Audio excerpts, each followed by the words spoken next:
السلام عليكم ورحمة الله وبركاته. إن الحمد لله نحمده ونستعينه ونستغفره ونعوذ بالله من شرور أنفسنا ومن سيئات أعمالنا. من يهده الله فلا مضل له ومن يضلل فلا هادي له. وأشهد أن لا إله إلا الله وحده لا شريك له وأشهد أن محمدا عبده ورسوله صلى الله تعالى عليه وعلى آله وصحبه وسلم تسليما كثيرا. يا أيها الذين آمنوا اتقوا الله حق تقاته ولا تموتن إلا وأنتم مسلمون. يا أيها الناس اتقوا ربكم الذي خلقكم من نفس واحدة وخلق منها زوجها وبث منهما رجالا كثيرا ونساء واتقوا الله الذي تساءلون به والأرحام إن الله كان عليكم رقيبا.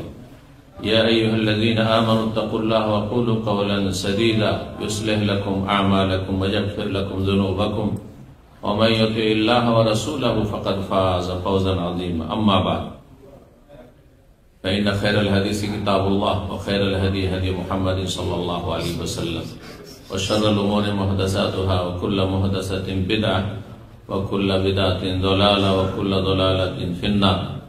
أعوذ بالله من الشيطان الرجيم.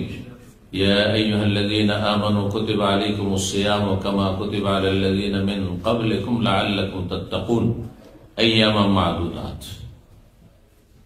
সম্মানিত দিনী ভাতৃমণ্ডলী, আল্লাহ রাব্বুল আলামিনের প্রশংসা এবং প্রিয় নবী সাল্লাল্লাহু আলাইহি ওয়াসাল্লামের উপর অসংখ্য সালাত ও সালামের পর আজ বৃহস্পতিবারের দিন গিয়ে জুমাবারের মোবারক রাতে এশার সালাতের পরে বাহরাইন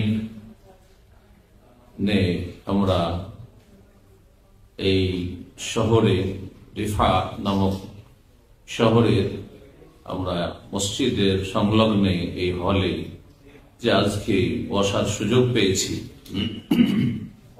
এমন একটি মুহূর্তে যেই সময়টি হচ্ছে রমজানের দ্বার প্রান্তে।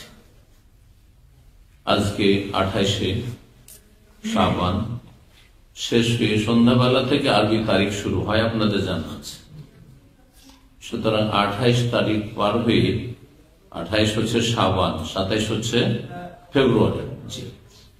28শে শাবান 1446 হিজরি, আর সন্ধ্যা থেকে শুরু হয়ে গেছে 29শে শাবান। তার মানে এই দিনটা জুমাবার হচ্ছে 29শে শাবান, তারপরে 30শে শাবান হতেও পারে, আবার পহিলা রমজানও হতে পারে। এই সময়টাই যেহেতু আমরা এই আলোচনার সুযোগ পেয়েছি বা আলোচনা শোনার সুযোগ পেয়েছেন, সুতরাং আমাদের বিষয়বস্তু থাকবে এই রমজান, সিয়াম আর এর সাথে সম্পর্কিত বিভিন্ন মাসলা মাসাইল সম্পর্কে। কারণ এই সময়টাই আমার আপনার সবার জন্য রমজান এবং সিয়াম আর এই রমজানে যতগুলি ইবাদতবন্দেগী রয়েছে, ফরজ হোক অথবা সুন্নত হোক, নফল হোক, সেগুলির হুকুম আহকাম বিধি বিধান জানা ফরজ। যে কোনো আমল করার আগে সে সম্পর্কে জ্ঞান অর্জন করা ফরজ। তালাবুল ইলম ফরিদাতুন আলা কুল্লি মুসলিম। 7 বছর থেকে সালাত পড়তে বলা হয়েছে, 10 বছরে চাপ দিয়ে পড়াইতে হবে, আর কোনো ছাড় নেই। যদিও 10 বছরও সাবালক হয় না ছেলেরা, তাহলে যখন সালাত পড়তে বলে তার আগে সালাতের নামাজ শিক্ষা দিতে হবে। বাবা মার দায়িত্ব, অভিভাবকের দায়িত্ব। ঠিক তেমনি যখন রমজান মাস আসছে তখন রমজান সম্পর্কে, সিয়াম সম্পর্কে আর অন্যান্য যেসব ইবাদত বন্দেগী রয়েছে সংশ্লিষ্ট, সে সম্পর্কে জ্ঞান অর্জন করতে হবে। যখন আপনার জাকাত ফরজ হয়ে আসছে, এতদিন পয়সা ছিল না, এই বছর প্রথম আপনার নেশাব হচ্ছে, জাকাত ফরজ হচ্ছে, তাহলে জাকাতের মাসলা মাসায় জানতে হবে যেই সম্পদ আপনার কাছে আছে তাতে জাকাত কেউ। তার বিভিন্ন রকম সম্পদ রয়েছে। হজের পয়সা পেয়েছে, হজ করবেন আপনি, সুতরাং হজে যাওয়ার আগে, ওমরা যাওয়ার আগে সে সম্পর্কে সম্যক জ্ঞান অর্জন করা ফরজ। অধিকাংশ মুসলিম ভাই বোনেরা ওমরায় যায়, হজে যায়, দেখা দেখি, সাথে মোয়াল্লেম আছে আর অনেক পুরাতন মানুষরা আছে যারা এর আগে ওমরা করেছে, তারা সাথে যখন আছে কোনো চিন্তা নেই। এটা যথেষ্ট নয়, এটা ইসলামের কথা নয়, এটা ভুল। আপনার ওমরা যাওয়ার আগে ওমরার জ্ঞান অর্জন করা ফরজ, হজে যাওয়ার আগে হজের জ্ঞান অর্জন করা ফরজ। এটি ব্যবসা শুরু করতে যাচ্ছেন, সেই ব্যবসার হুকুম, এই ব্যবসা জায়েজ কোনখানে না জায়েজের দিক হইতে পারে সেটা ফরজ। এই কথা মনে রেখে আমাদের এই রমজান সম্পর্কে আলোচনাটি শুনবেন, আর শোনার পরে আমলের চেষ্টা করবেন। আল্লাহ যেন আমাদের সকলকে তৌফিক দান করেন। কয়েকটি বিষয় নিয়ে রমজান সংক্রান্ত আলোচনা আমাদের থাকবে, যেগুলি জানা আমাদের জন্য অত্যন্ত জরুরি। রমজান আসার আগে রমজানের প্রস্তুতি হইতে হবে। আপনার বাড়িতে যদি মেহমান আসে, তাহলে তার জন্য একটা প্রস্তুতি আছে, মানসিক, পারিবারিক, খাবার দাবার ইত্যাদি, আপ্যায়ন ব্যবস্থা কি করব, কিভাবে দেখা সাক্ষাৎ, কোথায় বসতে দেব ইত্যাদি। তেমনি রমজান মোবারক আপনার আমার সবচাইতে বড় গুরুত্বপূর্ণ একটি সম্মানিত মেহমান বলতে পারেন। আপনার আর আমার সামনে আগমন করছে, সুতরাং তার অভ্যর্থনা কেমন হবে, তাকে কিভাবে আপনি স্বাগত জানাবেন, সেটা আপনাকে জানতে হবে। এমনটা হইলে হবে না যে অন্য মাসগুলি যেমন যাচ্ছে আর তারপর অন্য মাস শুরু হচ্ছে, রজব শেষ হলো, শাবান শুরু হইলো, যেমন চলে গেছে, মাস যাচ্ছে মাস শুরু হচ্ছে, তেমনি শাবান শেষ হলো আর রমজান শুরু হলো, ব্যাস ওই রকমই থাকলে চলবে না। রমজান মাস আসার আগে, রমজান মাসে প্রবেশ করার জন্য, রমজান মাসকে স্বাগত জানাবার জন্য আপনাকে প্রস্তুতি লাগে। ঈমানি প্রস্তুতি, মানসিক প্রস্তুতি, আপনার ইবাদত বন্দেগীর জন্য আপনার শারীরিক প্রস্তুতি। সিয়াম রোজা ফরজ, তো রোজা রাখার জন্য আপনার প্রস্তুতি। ওটা 11 মাস আপনি দিনে 14 বার করে পানাহার করেছেন, আর রমজান মাসে সারা দিনে আপনি একবার ভোর রাতে সাহারি আর ইফতার, এর মাঝখানে পানাহার নেই। সুতরাং এর জন্য আপনার প্রশিক্ষণ লাগে, অভ্যাস লাগে। এই হিকমতের কারণেই শাবান মাসে বেশি বেশি সিয়াম পালন করা, রোজা রাখা রাসূল সুন্নাত। কয়েকটা রোজা রাখলে না খেয়ে থাকা অভ্যাস হয়ে গেছে, পিপাসায় থাকা 12-14 ঘন্টা পিপাসায় থাকা অভ্যাস হয়ে গেছে, যার ফলে রমজান আসলে প্রথম রমজানে আপনি হিমশিম খাবেন না। গুরুত্বপূর্ণ বিষয়, যারা রোজা রাখেননি, একটিও নফল রোজা, সুন্নত রোজা রাখেননি শাবানে, হঠাৎ করে যখন প্রথম রমজানে রোজা রাখবেন তখন বড় একটা ধাক্কা খাবেন। আর তাও যদি রোদ্রে গরমে বাইরে কাজ করতে হয়, ধাক্কা খাবেন। যাদের বেশি বেশি খেয়ে অভ্যাস, বেশি বেশি পান করে অভ্যাস ঘন ঘন, তাদের জন্য বড় কঠিন হয়ে পড়বে। এটা একটা প্রস্তুতি, শারীরিক প্রস্তুতি, তার সাথে ইমানি প্রস্তুতি।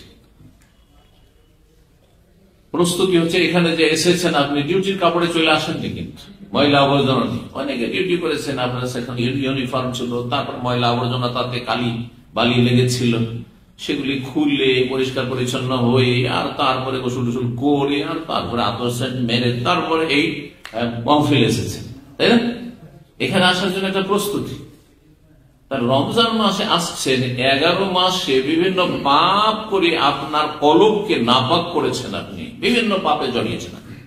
অনেক ফরজ ওয়াজিব ছুটেছে, অনেক হারাম নাজায়েজ কাজ হয়েছে, আল্লাহর হক নষ্ট হয়েছে, কারো কেউ বান্দার হক নষ্ট করেছে।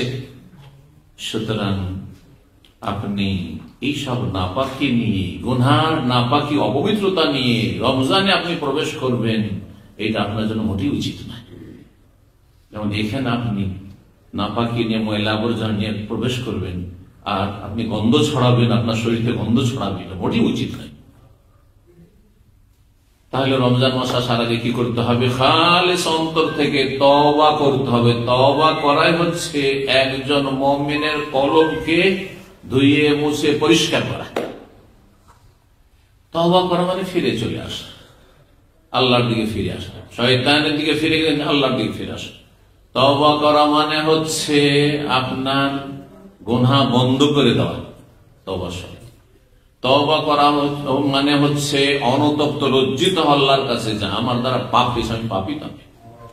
তওবা করা মানে হচ্ছে, তার শর্ত হচ্ছে আগামী যেন প্রতিজ্ঞা করা, জীবনে আমি এরকম করবো না। নামাজে ঘাটতি ছিল, আর জীবনে নামাজে ঘাটতি করবো না। হারাম না যায় বিভিন্ন কাজে জড়িয়েছিলাম, জীবনে আর এই হারাম কাজগুলি করবো না, পাক হবো না, আমার কলবকে, আমার আত্মাকে, রূহকে কলুষিত করবো না। এইভাবে আপনি প্রস্তুতি নেবেন, তওবা করে ক্লিন হয়ে আপনি যদি রমজানে প্রবেশ করেন তাহলে রমজানের ফলাফল পাবেন। আর রমজানের ইবাদত বন্দেগীর মধ্যে সবচেয়ে গুরুত্বপূর্ণ ইবাদত 5 ওয়াক্ত সালাতের পরে আর তাওহীদের পরে হচ্ছে রমজানের সিয়াম।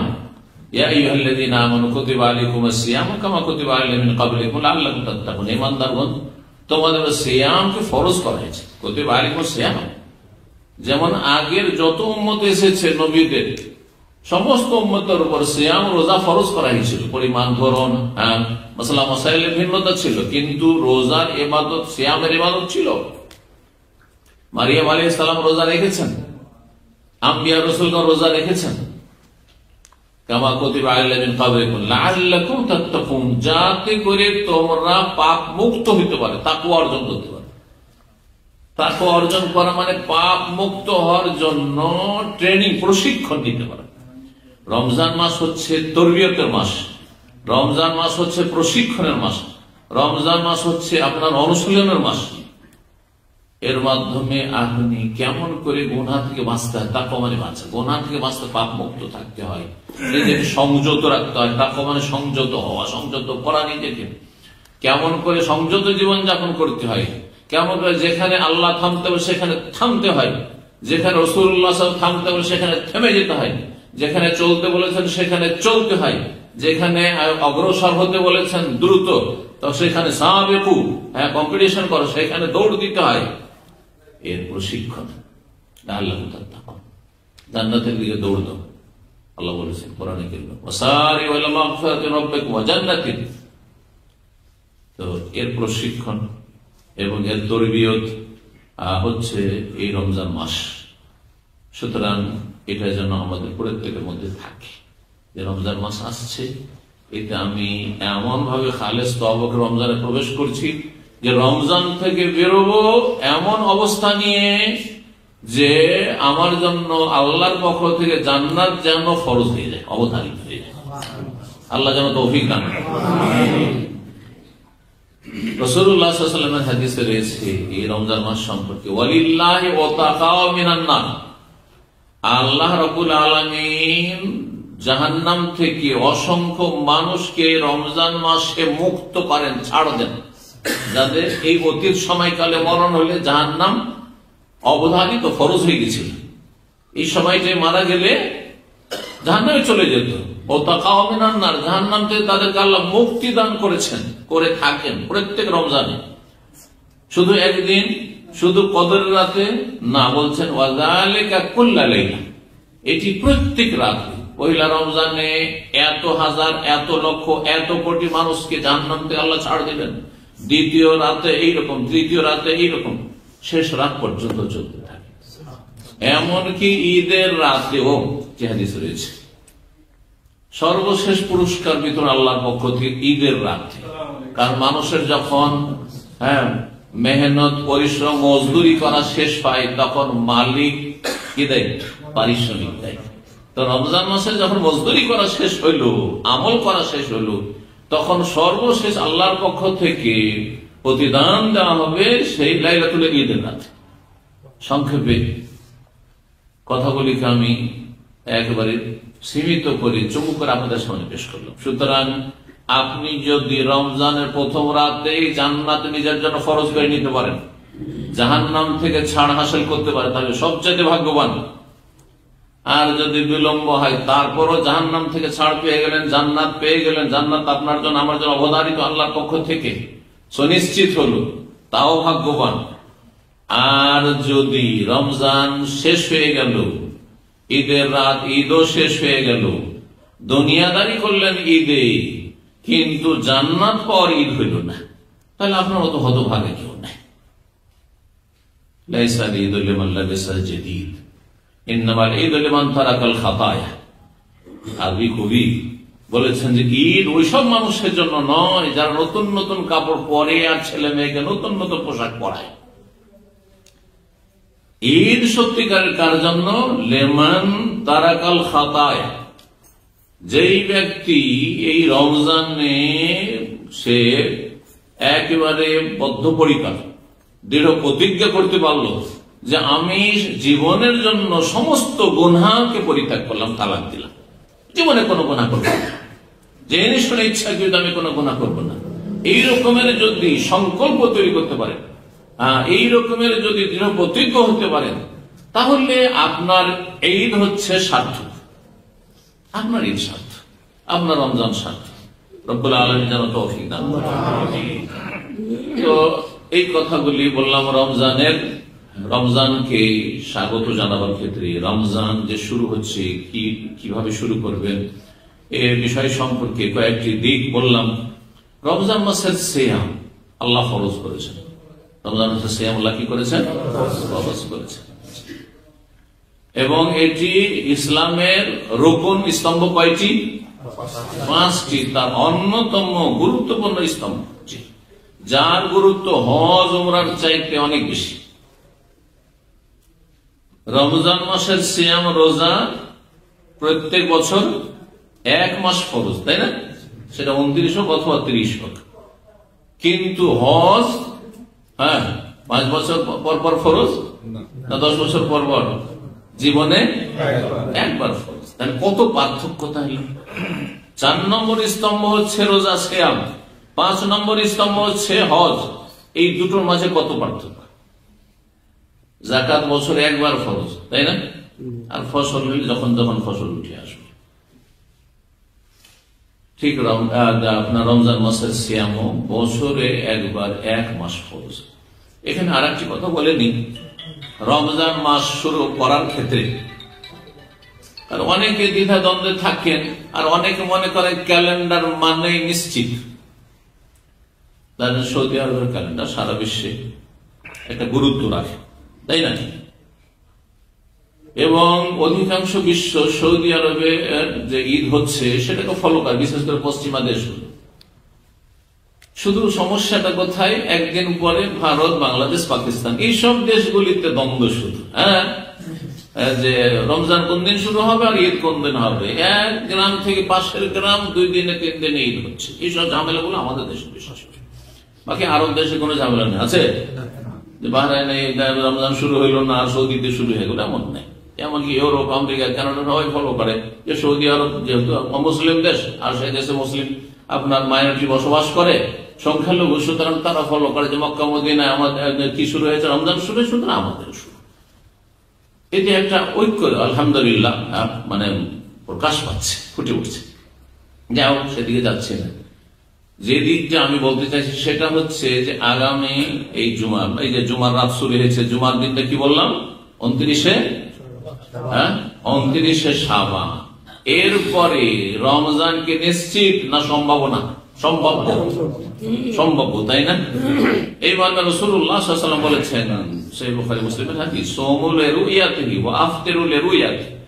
তোমরা চাঁদ দেখে রোজা ধরো, সিয়াম শুরু করো। ওয়া আফতিরু লিরুয়াতিহি, আর তোমরা চাঁদ দেখে রোজা বন্ধ করো। রোজা বন্ধ করো মানে রোজা স্টপ করো, ইফতার করো মানে ঈদুল ফিতর করো। ফাইন গুম্মা আলাইকুম, আকাশ যদি কি হয়, আকাশ যদি আকাশে যদি মেঘমালা থাকে, আকাশে যদি পরিষ্কার না থাকে আর চাঁদ দেখা সম্ভব না হয়, তাহলে কি করবে? আর যেমন এখন বর্তমান যে আবহাওয়া আছে, আরব দেশে যেখানে বসবাস করছেন, কি আকাশে মেঘ আছে, সুতরাং চাঁদ দেখার সম্ভাবনা কম। যদি চাঁদ দেখা, আমাকে আপনাকে ফিকির করতে হয় না চাঁদ দেখা, চাঁদ দেখার মতো মুসলিম দেশে আলহামদুলিল্লাহ সরকারি ব্যবস্থা আছে। এখানে চাঁদ দেখার খবর আসলো না, তাহলে কি করতে হবে? তাহলে শাবানকে 30 পুরা করে নাও। তাহলে আগামী এই যে জুমার দিন যে শুরু হয়েছে, রাত শুরু হয়েছে, এই যে জুমা পড়বেন, তারপরে সূর্য ডুবে, সেই সময় যদি চাঁদ দেখার খবর আসে, তাহলে আপনি কি করবেন? রমজান শুরু করে 29-এর পরে। আর যদি চাঁদ দেখার খবর না আসে, তাহলে কি করতে হবে? শাবানের 30 পুরা করে না, তাহলে শনিবারে শাবানের 30 হবে, আর রোজা শুরু হবে রবিবার থেকে। তাহলে শনিবারও রোজা থাকতে হইতে পারে, মানে আগামী রাতে সাহারি খেতে হইতে পারে।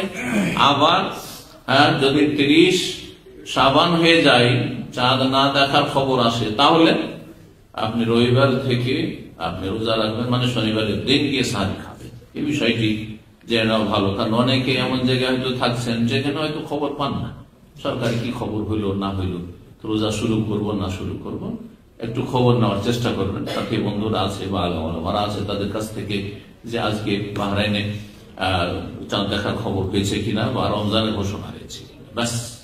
তারাবি হলে বুঝবেন, অনেক সময় তারাবির সময় খবর আসে না, তারাবির পরেও যদি খবর আসে তবুও রোজা রাখা ফরজ। তারপরে যে বিষয়টি বলবো আর যেটা বলতে শুরু করেছি, সেটা হচ্ছে রমজান মাসের রোজা সিয়াম আল্লাহ কি করেছেন? ফরজ করেছেন। এই ফরজ কেউ যদি অবহেলা করে, গাফিলতি করে, পারছি না, কষ্ট হচ্ছে, রাখবো, কিছু রাখলো না, তাহলে সেই ব্যক্তি কাবিরা গুনাহ করবে এবং সেই ব্যক্তি বড় ফাসিক, পাপিষ্ঠ।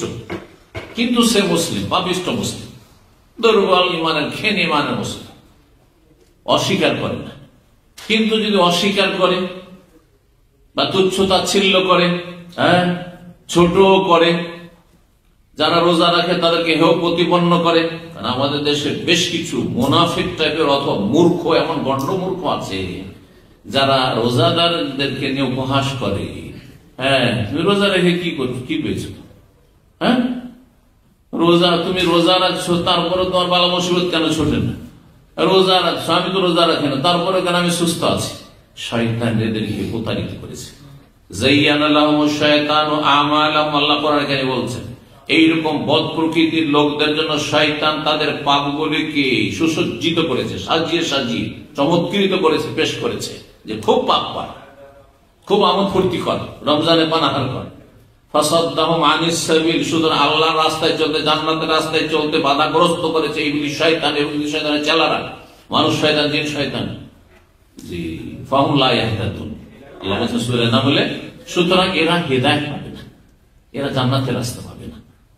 যদি কেউ রোজাদারকে তুচ্ছ-তাচ্ছিল্য করে বা রোজাকে যদি তুচ্ছ-তাচ্ছিল্য করে আর রোজাদারকে হেয় প্রতিপন্ন করে, রোজাদারকে অথবা অস্বীকার করে, তাহলে সেই ব্যক্তি বড় কাফের, মুরতাদ। সে জন্মসূত্রে যারা অমুসলিম তাদের চাইতে নিকৃষ্ট। একজন মুসলিমের সন্তান যদি মুরতাদ, নাস্তিক হয় বা বড় আকীদার মুনাফিক হয়, ঈমান ভঙ্গকারী হয়, জাদুকর হয়, যেগুলোতে ঈমান ভঙ্গ করে, সে মুরতাদ, মানে ইসলাম বিমুখ, ইসলাম থেকে বহিষ্কৃত। সেই ব্যক্তি জন্মসূত্রে যারা অমুসলিম তাদের চাইতে অনেক অনেক বেশি নিকৃষ্ট রব্বুল আলামিনের কাছে। এই মসলা আপনাকে জেনে রাখতে হবে, কারণ আমাদের মুসলিম সমাজের অনেক ঘরানা থেকে অনেক এইরকম মুনাফিক, এইরকম নাস্তিক, ইসলামের দুশ্মন, আর ইসলামের বিধিবিধান তুচ্ছ-তাচ্ছিল্য করে, উপহাস করে তারা ইসলাম থেকে বেরিয়ে যাচ্ছে। তাদের সম্পর্কে আমাদের দৃষ্টিভঙ্গি থাকতে হবে যে তারা ইহুদি, খ্রিস্টান চাইতে নিকৃষ্ট। ভালো করে শুনবেন, মাসলা আপনাদের জেনে রাখতে হবে। নাসালুল্লাহ সালামাত ওয়াল আফিয়া, আল্লাহ যেন হেফাজত করে। কেউ যদি কোন ফরজ কাজ স্বীকার করে, কিন্তু রাখতে পারছি না, রাখছি, তাহলে তার ইসলামের সুযোগ আছে, থাকা আছে, পাপিষ্ট কিন্তু সে মুসলিম, রোগী। কিন্তু কেউ যদি অস্বীকার করে অথবা উপহাস করে, তাহলে সেই ব্যক্তি মুরতাদ, কাফের। এত গুরুত্বপূর্ণ হচ্ছে এই সিয়াম, রমজান মাসে যা আল্লাহ ফরজ করেছেন। আল্লাহ বলছেন যে রোজা কোন মুশকিল কাজ নয়, আইয়ামাম মাদুদাত, মাত্র হাতে গোনা কয়েকটি দিন। তারপরও যদি তোমার অসুবিধা থাকে, ফামান কানা মিনকুম মারিদান, একটি অসুবিধা হচ্ছে অসুস্থ থাকা, এমন অসুস্থতা যেটা রোজা রাখতে বাধাগ্রস্ত করে। এমনি সামান্য অসুখ নাই, একটু মাথার ব্যথা করছে, আমি অসুখ আজকে রোজা রাখবো না, আজকে একটু সর্দি লেগেছে, একটু কাশি আছে, রোজা রাখবো না, চলবে নাকি? সেটাও তো অসুখ, তাই না? মানে এমন রোগী হইতে হবে যেই রোগ আপনাকে কি করছে, রোজা রাখতে বাধাগ্রস্ত করছে, পারছেন না, আপনি বড় কষ্ট হচ্ছে, পারছেন না মানে মরে যাবেন না হয়তো, কিন্তু আপনি খুবই কষ্ট হচ্ছে। করোনা জামানায় যারা করোনায় আক্রান্ত হয়েছেন তারা বুঝেছেন, সুবহানাল্লাহ। ভুক্তভোগীরা জানেন যে রোজা এখন রাখলে আর থাকতে পারছি না, ভিতর শুকিয়ে আসছে। আর এই রোজাকে যদি আমি মাগরিব পর্যন্ত কন্টিনিউ করি, হয়তো 3টা-4টা বেজে গেছে, আসর হয়ে গেছে, তাহলে আমি হয়তো বাঁচবো না, অথবা আমি বেহুশ হয়ে যাব, অথবা আমি চলতে পারছি না, পড়ে যাবে। এইরকম যেমন সুগারের রোগী, এত সুগার লো হওয়ার আশঙ্কা রয়েছে, মরে যেতে পারে, অথবা প্রেশার লো হয়ে যাবে, মরে যাবে, অথবা এমন কোন অসুখ আছে যে অসুখের কারণে রোজা রাখলে ডাক্তার, বিশ্বস্ত মুসলিম আল্লাহ ভীরু ডাক্তার বলছে রোজা রাখা চলবে না, হলে চরম ক্ষতি হবে, শরীর স্বাস্থ্যের অবনতি ঘটবে ইত্যাদি। তাহলে তখন আল্লাহ বলছেন এটি একটি অজুহাত গ্রহণযোগ্য। আর একটি হচ্ছে আও আলা সাফার, অথবা আপনি সফরে আছেন, আর সফরে থাকাকালীন কষ্ট হইতে পারে। যারা সফরে থাকবেন তাদেরকে ওলামারা 3 ভাগে ভাগ করেছেন। সবাই একই রকমের মুসাফির নয়। কিছু কিছু সফর আছে রোজা রাখা বড়ই কষ্টকর, রোজা রাখলে বড়ই কষ্ট হচ্ছে, তখন রোজা না রাখাই উত্তম, বড় রোজা রাখা নিষেধ। ভিতর শুকিয়ে আসছে আর উমরা করে আর চলতে পারছেন না আপনি, তারপরে বলছেন যে আল্লাহর ঘরে এসছি, উমরা এসছি, অনেক মূর্খ আছে, উমরা এসছে, মক্কা আছে, রোজা ছাড়বো? আরে আল্লাহ ছাড় দিয়েছেন তোমাকে, আল্লাহ ছাড় দিয়েছেন। তাহলে যদি সফরে বেশি কষ্ট হয় রোজা রাখতে, তাহলে রোজা ছেড়ে দিতে হবে। নবী সাল্লাল্লাহু আলাইহি ওয়াসাল্লাম বলেছেন লাইসা মিনাল বিররি আসিয়া ফিস সাফর, সফর যদি কষ্টকর হয় তাহলে সেখানে রোজা রাখা কোনো সওয়াব হয় না। আর রোজা ছাড়েন, আল্লাহ 11 মাস সুযোগ দিয়েছেন, কাজা করতে হবে। আর এক শ্রেণীর মুসাফির হচ্ছে যে রোজা রাখলে সামান্য কষ্ট হবে স্বাভাবিক সফরে, কিন্তু এমন বড় কষ্ট হবে না, তাহলে রোজা রাখা জায়েজ হইল। আর তৃতীয় শ্রেণীর মুসাফির যে রোজা রাখলে তেমন কোনো কষ্ট নেই, যেমন বাসাতে আপনি খাবার দাবার সাহারি পাচ্ছেন, ইফতারি পাচ্ছেন, পানি পাচ্ছেন সময় মতো, আর ছোটাছুটি করতে হয় না, তেমন সামান্য কিছু এদিক সেদিক যাচ্ছেন, হয়তো গাড়িতে যাচ্ছেন, তেমনই আপনি 5 স্টার 4 স্টার হোটেলে আছেন, সেখানে আপনার খাবার দাবার আছে, ইফতারি আছে, সাহারি আছে, আর দৌড়াদৌড়ি ছোটাছুটিও বেশি কিছু নেই যে কঠিন হয়ে যাবে, স্বাভাবিক। কারণ কেউ মক্কা মদিনা গিয়েছেন আর এমন কোন ছোটাছুটি নেই, অথবা যে কোনো জায়গায় গিয়েছেন, এক জায়গা থেকে আরেক জায়গায়, নিজের বাড়ি থেকে এক আত্মীয়র বাসায় গিয়েছেন, রোজা রাখবেন না, কোন অসুবিধা আছে? এই পর্যন্ত সফরে কোন অসুবিধা নেই। তাহলে আপনার জন্য রোজা রাখাই হচ্ছে রোজার, কারণ এই মোবারক সময় রমজান, এই রমজানের এই মূল্যবান সময় অন্য মাসে কাজা করলেও পাবেন না, আপনি কোন রকম কাজা কি আদায় হবে এই ফজিলত পাবেন না। আশা করি মনে রাখবেন বিষয়টি, কারণ আপনারা অনেক সফর করবেন, দেখবেন আপনার অবস্থা বুঝে ব্যবস্থা করবেন, কখনো রোজা রাখা উত্তম, কখনো রোজা রাখা জায়েজ, আর কখনো রোজা ছাড়া জরুরি যদি দেখেন যে আমার প্রাণ নাশ হতে পারে, মরে যাবো, অথবা আমি বেহুশ হয়ে যাব, আমি অচল হয়ে যাব, আমার রোগ বেড়ে যাবে, তখন রোজা ছেড়ে দিতে হবে সফর। তারপরে স্থায়ী রোগী না হলে, স্থায়ী রোগীর ক্ষেত্রে শুধু ফিরিয়ে, অস্থায়ী রোগী আল্লাহ ফামান কানা মিনকুম মারিদান আও আলা সাফারিন ফাইদ্দাতুম মিন আইয়ামিন উখরা, অন্য দিনে সংখ্যা পুরা করে নেবে। তাহলে মনে রাখতে হবে ফরজ যে আমার কয়টি রোজা ছুটেছে। গত রমজানও মাশাআল্লাহ আপনার উপর আমার উপর রোজা ফরজ ছিল না? সবাই স্বাভাবিক ছিলেন গত রমজানও। সুতরাং গত রমজানের রোজা কাজা আছে কিনা আপনাকে মনে রাখতে হবে, এটি ফরজ কাজ, আপনার ফরজ।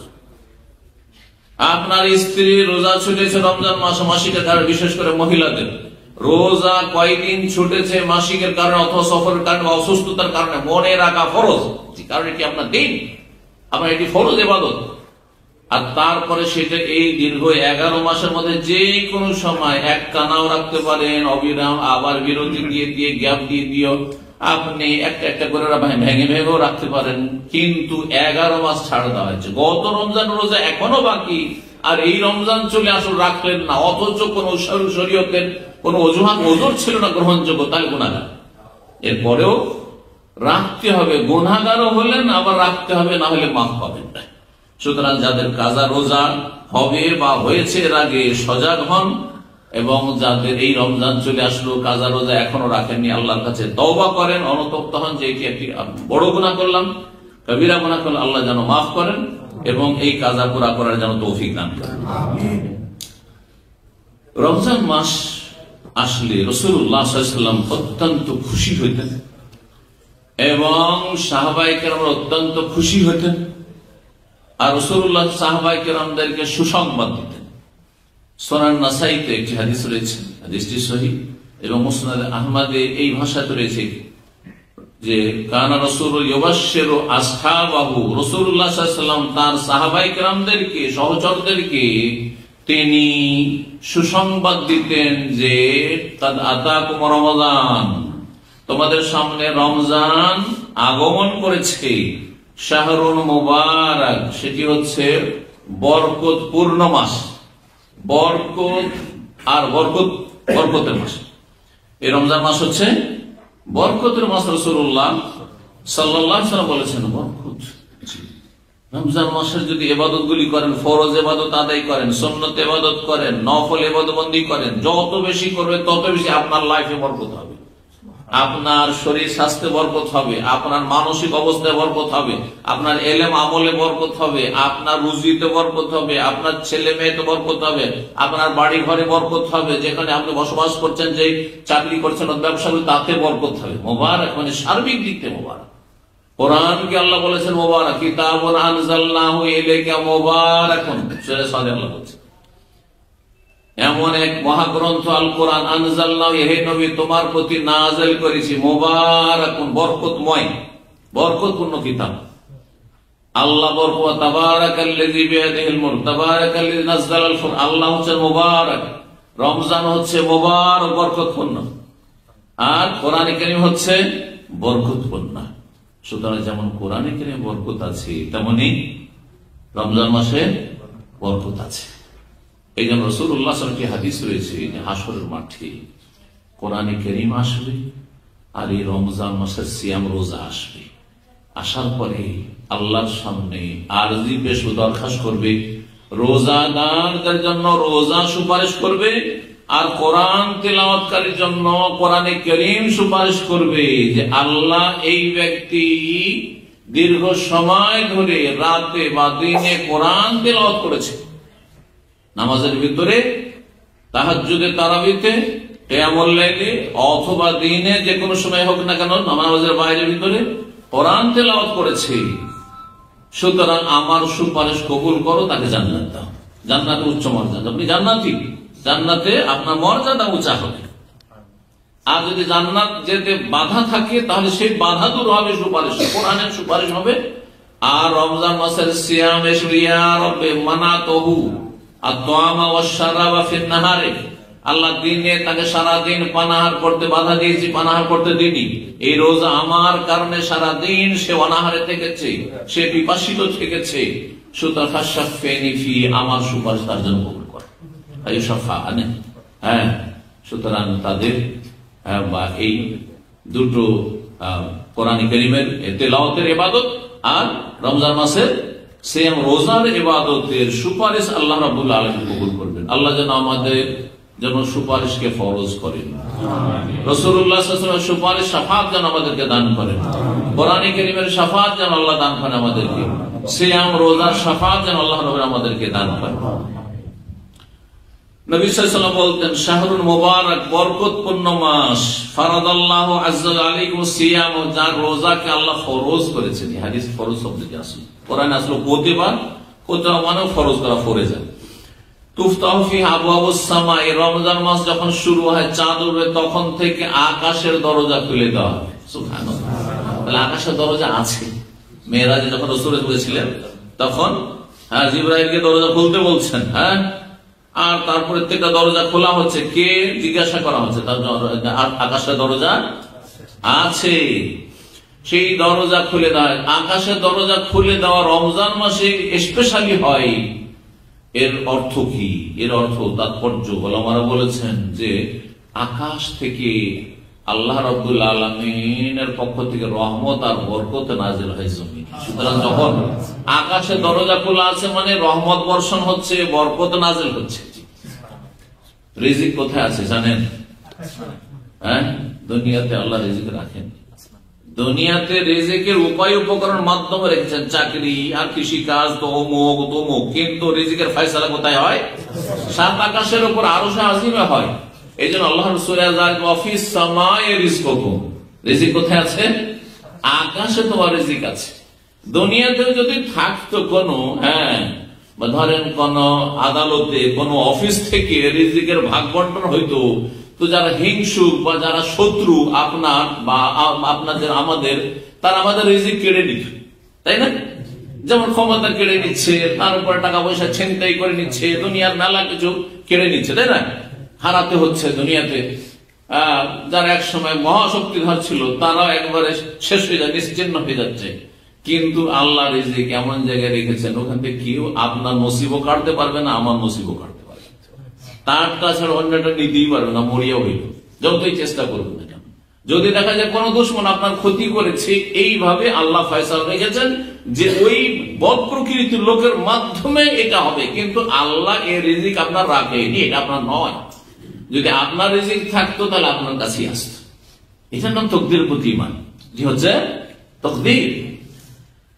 তো রাসূলুল্লাহ সাল্লাল্লাহু আলাইহি ওয়াসাল্লাম বলছেন যে আকাশে দরজা খোলা হয়, আর কি করা হয়? ওয়াতুগলাকু ফীহি আবওয়াবুল জাহিম, জাহান্নামের দরজাগুলি বন্ধ করে দেওয়া হয়। কারণ জাহান্নাম খোলা থাকলে, কোন বিল্ডিং এ গিয়েছে ভবনে, আর যদি দরজা খোলা থাকে তাহলে ঢুকে যাওয়া খুব সহজ, আর দরজা বন্ধ থাকলে যতক্ষণ না খুলবে ততক্ষণ ঢোকা সম্ভব নয়। তো রমজান মাসে জাহান্নামের দরজা বন্ধ রাখা হয়। এই জন্য দেখা যায় যে সারা বছরের বেনামাজিও, আধা নামাজিও আর বিভিন্ন পাপি তাপিও মসজিদে এত ভিড় ভাড় করে যে ভালো মানুষদের জায়গায় ভয় মুশকিল দিয়ে যায়, একটু আগে ভাগে না গেলে, তাই না? হ্যাঁ, আবার রমজান শেষ, ওদের ইবাদত বন্দি শেষ। 1 মাস রবের সাথে সম্পর্ক, আর 11 মাস ইবলিশ শয়তানের সাথে সম্পর্ক। ইমাম আহমদ রাহিমাহুল্লাহ কে জিজ্ঞাসা করা হয় এমন খারাপ লোকদের সম্পর্কে, অবাঞ্ছিত লোক যারা, যে 11 মাস কুপ্রবৃত্তির অনুসরণ করে, মনের পূজা করে, আর খেয়াল খুশি চলাফেরা করে, বিভিন্ন পাপে জড়িয়ে যায়, ফরজ ওয়াজিব ত্যাগ করে, আর একটা মাস পরে মুসল্লি সেজে যায় তাদের সম্পর্কে। তখন তিনি বলছেন বেসাল কমন লা ইয়ারিফুনা ইল্লা ফি রমাদান, কতই না মন্দ, কতই না খারাপ ওইসব লোকেরা যারা আল্লাহকে রমজান ছাড়া অন্য কোন মাসে চিনেই নেই। 11 মাস সুসম্পর্ক হচ্ছে ইবলিশ শয়তানের সাথে, আর 1 মাস সম্পর্ক স্থাপনের চেষ্টা করছে রবের সাথে। এতে কি আর কাজ হয়? এতে কাজ হবে না, এতে কাজ হবে না। অবুদ রব্বাকা হাত্তা ইয়াতিয়াকাল ইয়াকিন, আল্লাহ বলছেন সূরা হিজরের শেষ আয়াত, যে রবের ইবাদত চালিয়ে যাও মরণ আসা পর্যন্ত। ইখির মানে মওত, যতক্ষণ মরণ না আসে। নবী সাল্লাল্লাহু আলাইহি ওয়াসাল্লাম শেষ, নবী সাল্লাল্লাহু আলাইহি ওয়াসাল্লাম, আল্লাহ তো মাফ করে দিতে পারতো। আল্লাহ তো না, তোমার নামাজ পড়তে হবে না, তো রোজা রাখতে হবে না, তোমাকে ইবাদতবন্দি করতে হবে না। যখনই হুঁশ ফিরে আসছে, জিজ্ঞাসা হাল সাল্লান নাস, সবাই কি নামাজ পড়ে নিয়েছে, জামাত কি হয়ে গেছে? তারপরে বলছেন পরিবারের লোকেরা, লা ইয়া রাসূলুল্লাহ ওয়া ইয়ান্তাজিরুনা, ইয়া রাসূলুল্লাহ আপনার অপেক্ষায় আছি, হয়তো আপনি উঠে যেতে পারবেন আর আপনি অনুমতি করবেন, এই অপেক্ষায় আছি। আবার চেষ্টা করছেন রাসূলুল্লাহ সাল্লাল্লাহু আলাইহি ওয়াসাল্লাম, আবার বেহুশ হয়ে যাচ্ছেন, যেতে পারছেন না। শেষ পর্যন্ত বললেন যে আমি আর যেতে পারলাম না, মুরু আবু বকরিন ফালিউসাল্লি বিন নাস, আবু বকরকে বলো সে যেন ইমামতি করে লোকজনকে নামাজ পড়িয়ে দেয়, কারণ বিলম্ব হয়ে যাচ্ছে। আল্লাহু আকবার। তা নবীর নামাজের মাফ হয়নি, মাফ একেবারে শেষ জীবন পর্যন্ত, শেষ মুহূর্ত পর্যন্ত যতবার হোশ থেকেছে, সালাত আদায় করতে থেকেছেন, তার উপর নামাজ ফরজ ছিল। তাহলে আর কেউ ব্যতিক্রম হইতে পারে না? আপনাদের পীরেরা হইতে পারে? পীরের কেউ যদি মুরিদ থাকে তো আমার ভাবে যে এরা ওলি কামেল এমন ফানা পিল্লা হয়ে যায়, আল্লাহ বিলীন হয়ে যায় না, তখন আর নামাজ রোজা কিছু লাগানো সব মাফ হয়ে যায়। তো নবী পারেন নিউটা, তার নবীর চাইতে বেশি সিনিয়র হয়ে গেল নাকি আপনাদের পীরেরা? যে ফানা পিল্লা হয়ে গেছে তারা, আর নবী যেতে পারেননি আল্লাহ পর্যন্ত। নাউযুবিল্লাহ, এটি কুফরি কথা। এই বিশ্বাস কেউ যদি রাখে তাহলে ইহুদি নাসারার চাইতে নিকৃষ্ট হবে। কারো ইবাদত বন্দেগীতে মাফ নেই, আম্বিয়া রাসূলের মাফ ছিল না, সুতরাং কারো মাফ নেই। আপনাকে যখন ফরজ আদায় করে যেতে হবে, আমাকে ওইভাবে ফরজ আদায় করে যেতে হবে। আপনি যদি ফরজ আদায় না করেন, ফরজ আদায় না করেন, হারাম নাজায়েজ কাজে লিপ্ত থাকেন, তো জাহান্নামে যেতে হবে। ঠিক তেমনি আমাকেও জাহান্নামে যেতে হবে। নাসাল্লাহ সালামাত ওয়া আফিয়া, আল্লাহ যেন হেফাজত করে এবং জান্নাতুল ফিরদাউস আমাদের সকলকে দান করে। রাসূলুল্লাহ সাল্লাল্লাহু আলাইহি ওয়াসাল্লাম বলছেন যে জাহান্নামের দরজা রমজান মাসে কি করা হয়? চাঁদ উঠলে বন্ধ করে দেওয়া হয়। তুগাল্লু ফিহি মারাদাতুশ শায়াতিন, আর যেগুলো বিতাড়িত শয়তান। তাহলে জিনদের মধ্যে দুই ভাগ আছে, যেমন মানুষের মধ্যে দুই ভাগ আছে, মানুষ সৎ আর অসৎ, তাই না? ঠিক ওই রকমই জিন, মুমিন ধার্মিক জিনও আছে, তাওহীদবাদী জিনও আছে, আর কাফের মুশরিক জিন শয়তানও আছে। তো মারাদাতুশ শায়াতিন মানে যেন বদমাইশ জিন, যারা নিজেরা জাহান্নামে যাবে এবং মানব জাতির অসংখ্য মানুষকে জাহান্নামে নিয়ে যাবে, আর সবসময় পাইতারে লেগে আছে বিভিন্ন যাকে যেমন ভাবে পারে জাহান্নামে নিয়ে, সবাইকে সব পাপ করাতে পারবে না। কাউকে শিরিক করিয়ে জাহান্নামে নিয়ে যাচ্ছে, তো কাউকে মদ খাইয়ে জাহান্নামে নিয়ে, কাউকে জেনা ব্যভিচার করিয়ে জাহান্নামে, কাউকে নামাজ ছাড়িয়ে জাহান্নামে নিয়ে যাচ্ছে, কাউকে বিভিন্ন আরো হারাম খাইয়ে সুদ ঘুষ বেঈমানি আত্মসাৎ করিয়ে আর হারাম ব্যবসা বাণিজ্য করে জাহান্নামে নিয়ে যাচ্ছে। যাকে যে অস্ত্র দিয়ে ঘাইল করতে পারে শয়তান সবসময় লেগে আছে। এইসব মরদুদ বিতাড়িত মরদুদ বিতাড়িত শয়তানগুলিকে কি করা হয়? শেকলাবদ্ধ করা হয়, বেঁধে দেওয়া হয়, বেঁধে রাখা হয়। এই জন্য অনেক মানুষ যখন ছাড় পায় খানিকটা শয়তানের অনিষ্ট থেকে, তখন মসজিদমুখী হয়। কিন্তু রমজান শেষ হলে, সওয়ালে চাঁদ উঠলে, যখন শয়তানকে ছেড়ে দেওয়া হয়েছে, মানুষ শয়তান মানে খারাপ সঙ্গীগুলো তো বন্ধু বান্ধব তো আছেই, আর জিন শয়তান আবার সুযোগ পেয়ে গেছে, তখন আবার বেনামাজি হয়ে যায়। আল্লাহ রাব্বুল আলামিন এই রকমের ইসলাম থেকে ফিরে যাওয়া থেকে যেন হেফাজত করেন। নবী সাল্লাল্লাহু আলাইহি ওয়াসাল্লাম বলেছেন, ফিহি লাইলাতুন খায়রুম মিন আলফি শাহর, এই রমজান মাসে এমন একটি রাত রয়েছে যেটি 1000 মাস অপেক্ষা উত্তম। সে রাতের নাম কি? লাইলাতুল কদরের রাত, মর্যাদাবান রাত। জি, মান হুরিমা খায়রাহা ফাকাদ হুরিম, কেউ যদি এই লাইলাতুল কদরের রাতের কল্যাণ থেকে বঞ্চিত থেকে যায়, মানে সেই রাতেও চান্স নিল না, গোটা রমজানও তেমন কোন চান্স নিলেন না, আর লাইলাতুল কদরেও চান্স নিলেন না, আপনি 5টা রাত বেজোড় রাতগুলি শেষ দশকের ঘুমিয়ে থেকে গেলেন একবার নাকে তেল দিয়ে, তাহলে সেই ব্যক্তি হচ্ছে মাহরুম, ফাকাদ হুরিম, বঞ্চিত, হতভাগা। আল্লাহ রাব্বুল আলামিন যেন আমাদেরকে কর্মতৎপর হওয়ার তৌফিক দান করেন। দুনিয়ার কাজে যেমন উদ্গ্রীব আগ্রহী, তার চাইতে বেশি দিনের কাজে, আখিরাতের কাজে, জান্নাতে যাওয়ার পথে আল্লাহ যেন আমাদেরকে অগ্রগামী হওয়ার তৌফিক দান করেন। রমজান মাসের ফজিলতে আরো হাদিস রয়েছে। এই হাদিস ছাড়াও আপনার সুনান তিরমিজি, ইবনে মাজাহ, নাসাই, এতে হাদিস রয়েছে নবী সাল্লাল্লাহু আলাইহি ওয়াসাল্লাম ওয়ানাদি মুনাদিন, প্রত্যেক রাতে আল্লাহর পক্ষ থেকে ফেরেশতা ডাক দেয়। কি ডাক দেয়? ইয়া বাগিয়াল খায়রি আকবিল, হে কল্যাণের সন্ধানকারী, হে নেক কাজ করনেওয়ালা লোকেরা, যারা ভালো মানুষ, যারা ভালো কাজে আগ্রহী, আকবিল, অগ্রসর হও, আর এগিয়ে আসো, যে ভালো কাজগুলি করেছো আরো ভালো করে করো। ওয়া বাগিয়াশ শার, পাপীদেরকে, গুনাহগারদেরকে, হতভাগাদেরকে, যারা এখনো পাপ মুক্ত হয় না, এখনো রমজান মাসে পাপ চালিয়ে যাচ্ছে, ফরজ ওয়াজিবে ঘাটতি করছে, তাদেরকে সম্বোধন করে বলে আল্লাহর পক্ষ থেকে ফেরেশতা আকাশ থেকে, ইয়া বাগিয়াশ শাররে, হে মন্দের সন্ধানকারীরা, যারা মন্দ কাজে, খারাপ কাজে লিপ্ত রয়েছে, আকসের, এখনো ক্ষান্ত হও, থেমে যাও। আকসের মানে এখনো থামো, সুযোগ আছে। আল্লাহ রাব্বুল আলামিন আমাদেরকে গুনাহমুক্ত থাকার তৌফিক দান করুন। রমজান মাসের ফজিলত, গুরুত্ব সম্পর্কে বলছিলাম। এখন রমজানের সিয়ামের একটু ফজিলত শুনেন।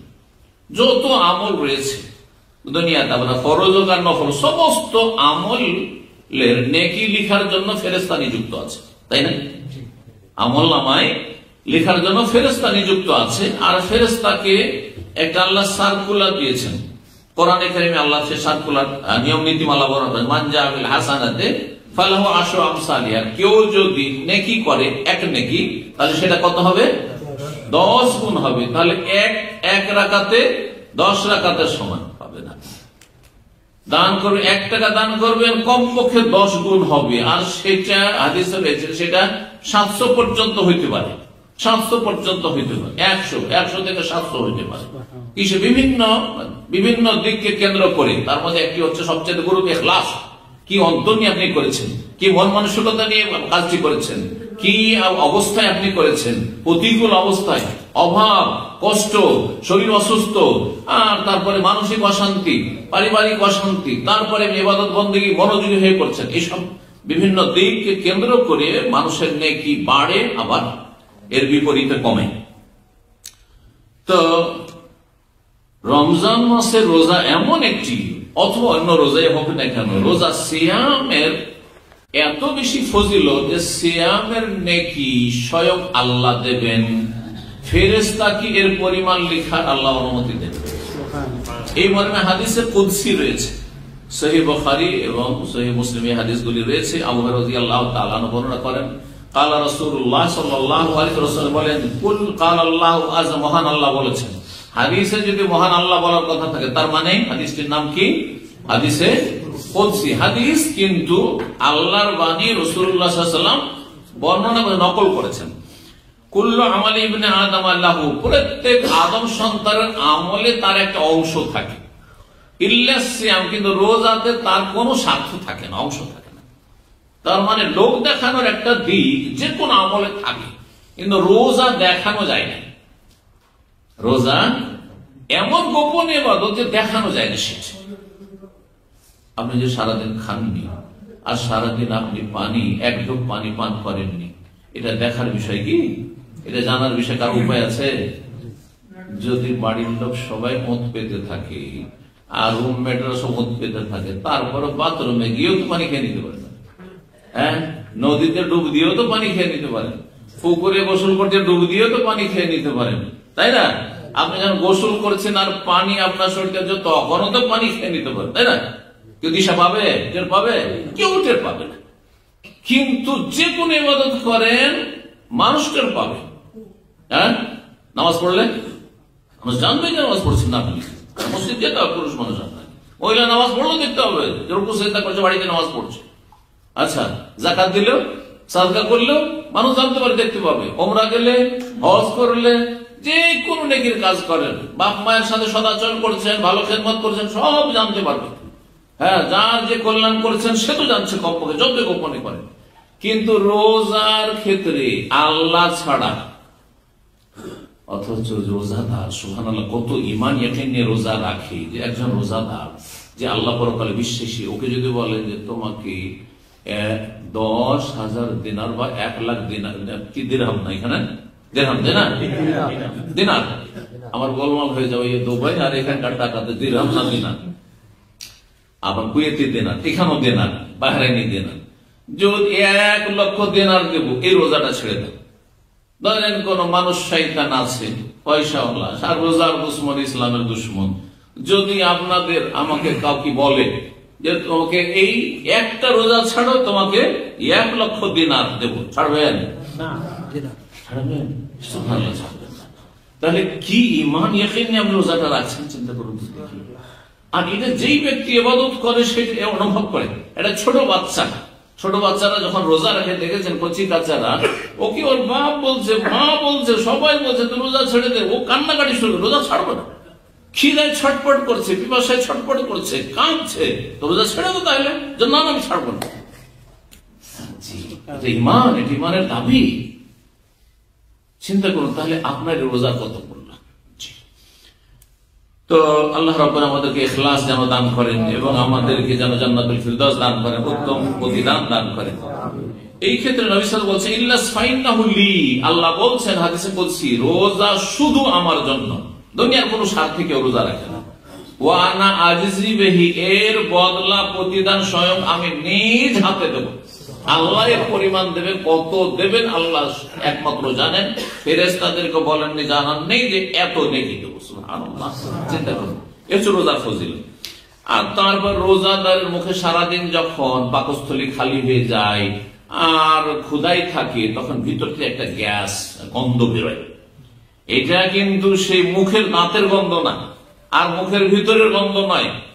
কারণ এইটাকে অনেকে মুখের গন্ধ মনে করে যে না রোজা অবস্থায় আমি সব করবো না, আর রোজার রাতে আমি ব্রাশ করব না, পেস্ট ব্যবহার করব না, কারণ আমি মুখের গন্ধটা রাখতে চাই আল্লাহর কাছে এটি মিস্কের সুগন্ধির চাইতে, আতরের চাইতে বেশি মূল্যবান। এটা অর্থ বুঝে নিব। মুখের গন্ধ আল্লাহ কখনো পছন্দ করেন না, কারণ এটা হচ্ছে দুর্গন্ধ, এবং এই গন্ধটি পাশের লোকে, অন্য মুসল্লিদেরকে বা আপনার স্ত্রীকে কষ্ট দেবে, দেবে না? একজন মহিলার মুখে যদি গন্ধ থাকে তো তার স্বামী কষ্ট পাবে না? হ্যাঁ, ছেলেমেয়েরা আপনার পাশে বসছে আর তাদের মুখ দিয়ে যদি গন্ধ ছড়ে তো কষ্ট পাবে না? বাবা কষ্ট পাবো, অবশ্যই কষ্ট পাবে। আল্লাহ এটা কখনো পছন্দ করে না। তাহলে ওয়ালা খালুফু ফামিস সাইমি আতিয়াবু ইনদাল্লাহি মিন রিহিল মিস্ক, রোজাদারের মুখের গন্ধ আল্লাহর কাছে মিস্কের সবচেয়ে মূল্যবান মৃগনাভি থেকে যে আতর সুগন্ধি তৈরি হয় তার চাইতে বেশি আল্লাহর কাছে প্রিয় এবং উত্তম উৎকৃষ্ট। এটা হচ্ছে মানুষের পেটটা যখন শূন্য হয়ে যায় খাবার থেকে, পানাহার থেকে, তখন ভিতর থেকে একটা ঘ্রাণ বেরোয়, যেটা মুখে একটা গন্ধ আসে সন্ধ্যাবেলা বা বিকেলবেলা। এটি আল্লাহর কাছে অধিক প্রিয়, কারণ এটা কিসের জন্য হয়েছে? এই রোজার মতো গুরুত্বপূর্ণ ইবাদতের জন্য হয়েছে। রোজাদারের জন্য দুটি খুশির মুহূর্ত রয়েছে। রাসূল বলছেন এই হাদিসে কুদসিতে আল্লাহর কথা নকল করে যে মহান আল্লাহ বলছেন রোজাদারের দুটো খুশির মুহূর্ত রয়েছে, আনন্দের মুহূর্ত রয়েছে। কখন কখন? একটা হচ্ছে ইফতার করার সময়। ইফতার করার সময় খুশি। কিসের খুশি? খেতে পাবো। অনেকে কিন্তু মোটা খায়, মোটা বোঝে। হাদিসের তরজমা পড়ে মনে করেছে এই যে সারাদিন না খেয়েছিলাম আর পেটে জ্বালা আছে আর ভালো ভালো খাবার আছে, খেতে পাবো, এটি খুশি। এত তুচ্ছ খুশি একজন মুমিনের হবে? যে পেট পুরে খেতে পাবো? নাই, অর্থ ভুল। ভালো করে শোনেন, কিসের খুশি? যে আলহামদুলিল্লাহ একটা রোজা কমপ্লিট করতে পারলাম, একটা রোজার নাকি অলরেডি পেয়ে গেলাম, পহিলা রোজা করলাম নাকি পেয়ে গেলাম, আজকে 10 রোজা হইলো, এই যে ইফতার করলাম 10টা রোজার নাকি পেয়ে গেলাম। এইটা হচ্ছে বড় খুশির কথা। কারণ এর মাঝখানে কত লোক মরে গেছে। পহিলা রমজানে দুপুর বেলায় মারা গেছে, বিকালে মারা গেছে, দ্বিতীয় রমজানে মারা গেছে, বা রোজার আগেই মারা গেছে, রোজা নসিব হয়নি। আলহামদুলিল্লাহ আমার রোজা নসিব হলো, আর এই রোজাগুলি রাখবো। যখন ইফতার করে আলহামদুলিল্লাহ একটা রোজা বাড়লো, আমার একটা রোজা হইল। এই যে খুশিটা, যে একটা গুরুত্বপূর্ণ কাজ আমি কমপ্লিট করতে পারলাম, যার মাধ্যমে আমি জান্নাত লাভ করবো, জাহান্নাম থেকে আমি মুক্তি লাভ করবো। এটা হচ্ছে খুশির বিষয়। ওয়া ফারহাতুন ইনদা লিকাই রাব্বি, আর একটি খুশি হচ্ছে রবের সাথে সরাসরি যখন মোলাকাত হবে, দিদার হবে, আল্লাহর দর্শন হবে, যেটি জান্নাতে সবচেয়ে বড় নিয়ামত হবে। জান্নাত পেয়ে যত খুশি হবে জান্নাতে, তার চাইতে অনেক অনেক অনেক বেশি খুশি হবে কখন? আল্লাহকে সরাসরি যখন মুমিন বান্দা দেখতে পাবে। তাহলে আল্লাহর আকার আছে, যদি আকার না থাকে কি দেখবেন? তাহলে এই যে দেশি কথা, ইসলাম বিরোধী কথা, আকীদা বিরোধী কথা, কুফরি কথা, আল্লাহ নিরাকার, তো নিরাকার তো কি দেখবেন আপনি বলেন তো দেখি? তাহলে আল্লাহকে দেখার কথা যখন মানছেন, আল্লাহর দিদারের কথা, তাহলে আল্লাহর আকার আছে না নেই? যদি বলেন যে আমি বাতাসকে দেখেছি, বাতাস কি দেখবেন আপনি? বাতাস দেখা যাবে? হ্যাঁ, আমি আমার ব্লাড প্রেশার দেখেছি, দেখতে পাচ্ছেন? যন্ত্র দিয়ে হয়তো বুঝতে পারছেন, তাই না? পরীক্ষা করে। তাহলে যেগুলো আংশিক অদৃশ্য জিনিস সেগুলো দেখা যায় না, নিরাকার সেগুলো দেখা যায় না। কোনটা দেখা যায়? যার আকার আছে। তাহলে আল্লাহর আকার আছে, আল্লাহর মতো, কোন কিছুর সাথে তুলনা নেই। তুলনা করা হচ্ছে কুফরি। যদি আল্লাহর আকার মানুষের মতো বলেন তখন কুফরি। আর তাই বললেন আপনি এক কুফরি থেকে পালাতে গিয়ে আর এক কুফরির গর্তে গিয়ে পড়বেন, বলে আল্লাহ নিরাকার, এটাও কুফরি। ভালো করে শুনে রাখেন, আল্লাহর আকার আছে আল্লাহর মতো। হ্যাঁ, তেমন আল্লাহর ক্ষমতা আল্লাহর মতো, আল্লাহ আল্লাহর মতো, মানুষ মানুষের মতো, বানর বানরের মতো। বোঝা গেছে না? সৃষ্টির স্রষ্টার সাথে কোনো তুলনা নেই। আকীদার বিষয়গুলি যেন আমাদের সংশোধন থাকে। সহিহ বুখারী সহিহ মুসলিম হাদিস বলছিলাম, অন্য হাদিসে রয়েছে সহিহ মুসলিমে 1944 নম্বর হাদিস, বলছেন কুল্লু আমালিন ইউযাফুল হাসানাতু 10 আমসাল ইলা 700, প্রত্যেক আমলের নেকি 1 থেকে 10, 10 থেকে 700 পর্যন্ত। একটু আগে বললাম না হাদিসে বলছে, আল্লাহ বলছেন قال الله تعالى ইল্লা সিয়াম ফাইন্নাহু লি, রোজার নেকি 700 তে গিয়ে থেমে যাবে না, বরং সেটা হচ্ছে মানুষের জানান নেই, আল্লাহ কাউকে জানাননি, বরং স্বয়ং আল্লাহ দেবেন। কত গুণ দেবেন আল্লাহ ভালো জানেন। একটি রোজাতে 700 নেকি পাবেন না, অসংখ্য নেকি পাবেন, যা একমাত্র রব জানছেন যে উত্তম প্রতিদান আপনি আমি যখন আমলনামার ডান হাতে পাবেন তখন দেখতে পাবেন। আর হতভাগা হইলে বাম হাতে আমলনামা আসবে, এমনটা যেন না হয়। যদি কেউ রোজা না রাখে, অস্বীকার করেন, অস্বীকার বলে তো কাফের, তাহলে চিরস্থায়ী জাহান্নামে মুরতাদ।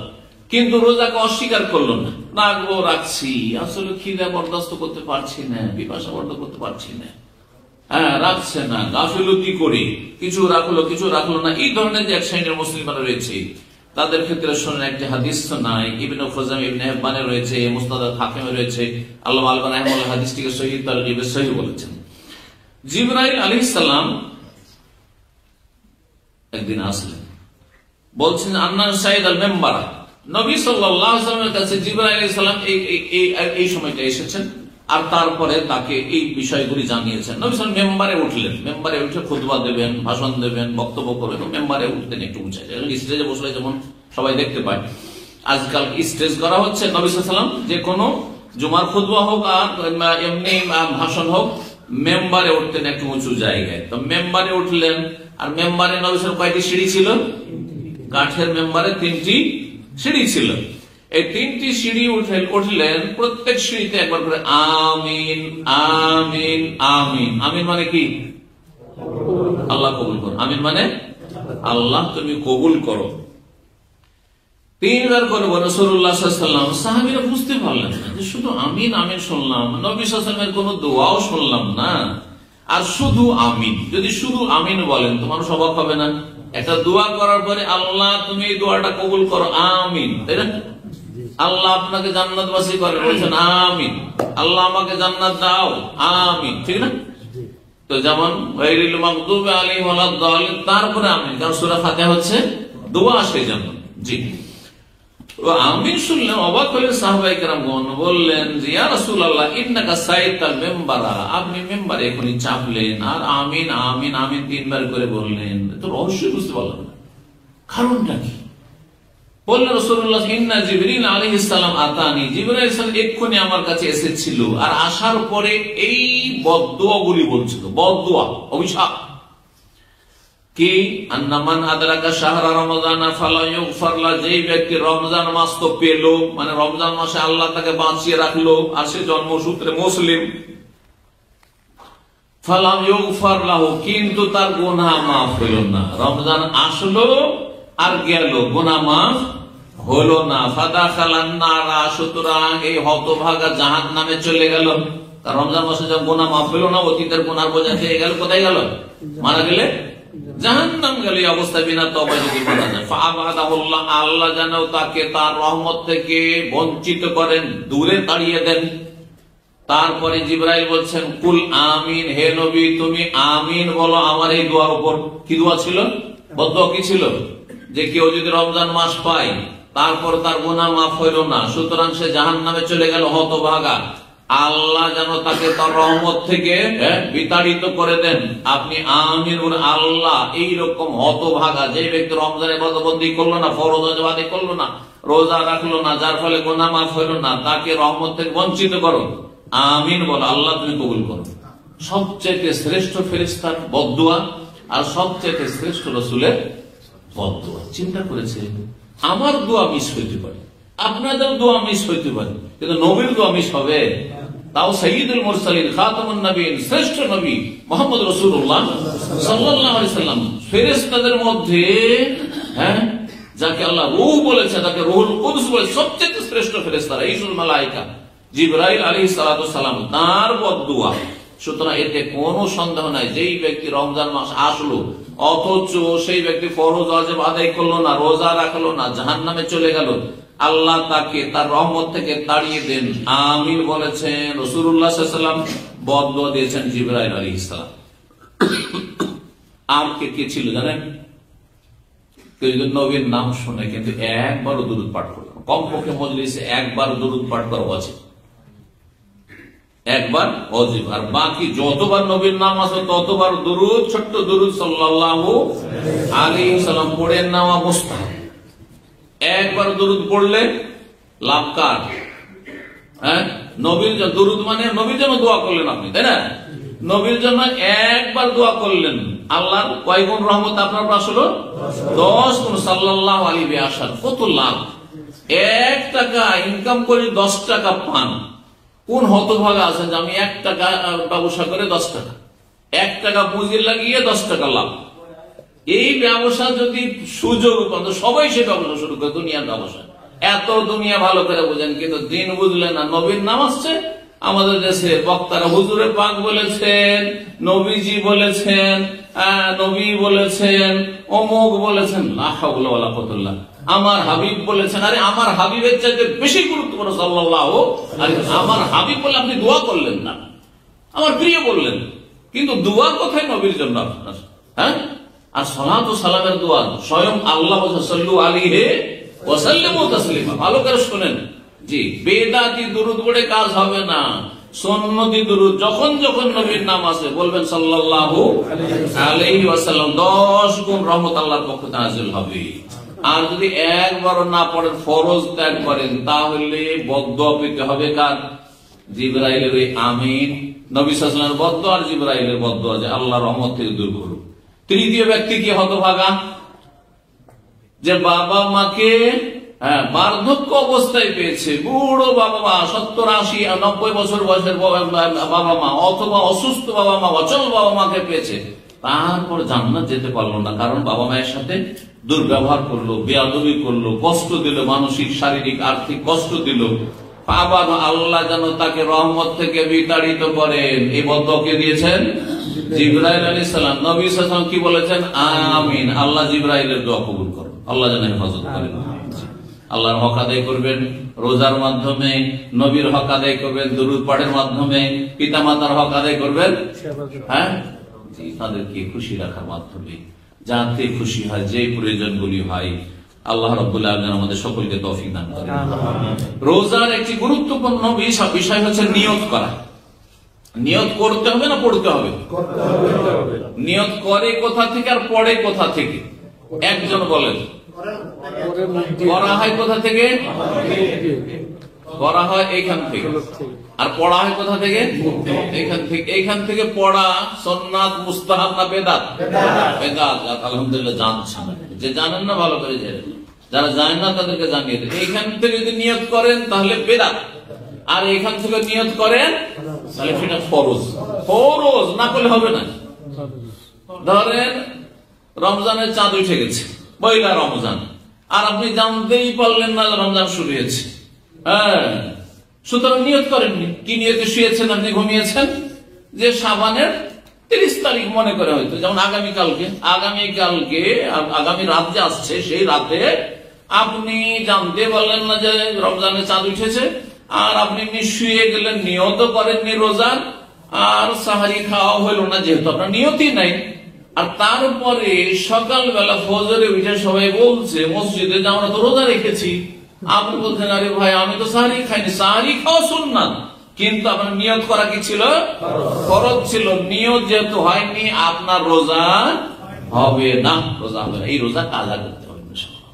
যদিও কিছু খাননি, এখনো বাসি পেটে আছেন আপনি, হ্যাঁ, শুধু উযু করে মসজিদে চলে গেছেন, কিন্তু নিয়ত করতে হবে ফজরের আগে, শুভ সাদেকের আগে, ফজরের আজানের আগে নিয়ত করতে হবে। রাসূলুল্লাহ সাল্লাল্লাহু আলাইহি ওয়াসাল্লাম হাদিস রয়েছে, মান লাম ইউবাইয়িতিস সিয়ামা ক্বাবলা আল ফজর ফালা সিয়াম, যেই ব্যক্তি ফজরের আগে, শুভ সাদেকের আগে নিয়ত করবে না, তার রোজা হবে না।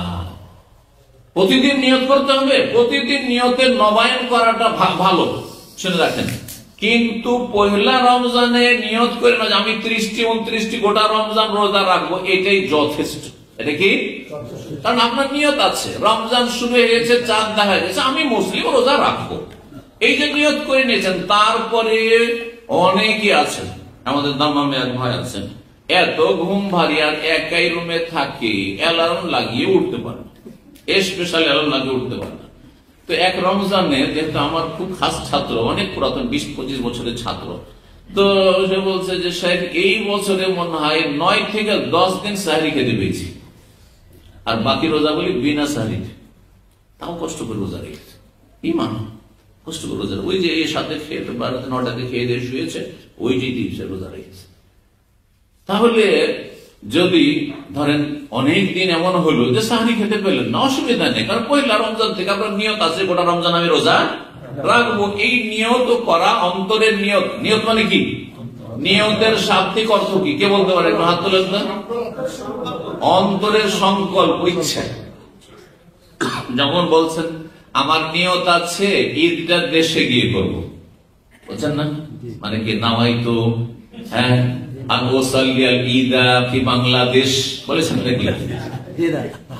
নিয়ত, দুনিয়ার নিয়ত গুলো সব আমার নিয়ত আছে আমি সৌদিতে ব্যবসা করব, আমার নিয়ত আছে আমি ইনভেস্টর হব। আপনি পড়েছেন নাওয়াইতো আন আকুনা মুস্তাসমিরান ফিল বাহরাইনে, বলেছেন নাকি? তাহলে দুনিয়ার নিয়ত এখানে হয়, এমনকি সমস্ত আমলেরও নিয়ত কি হয়?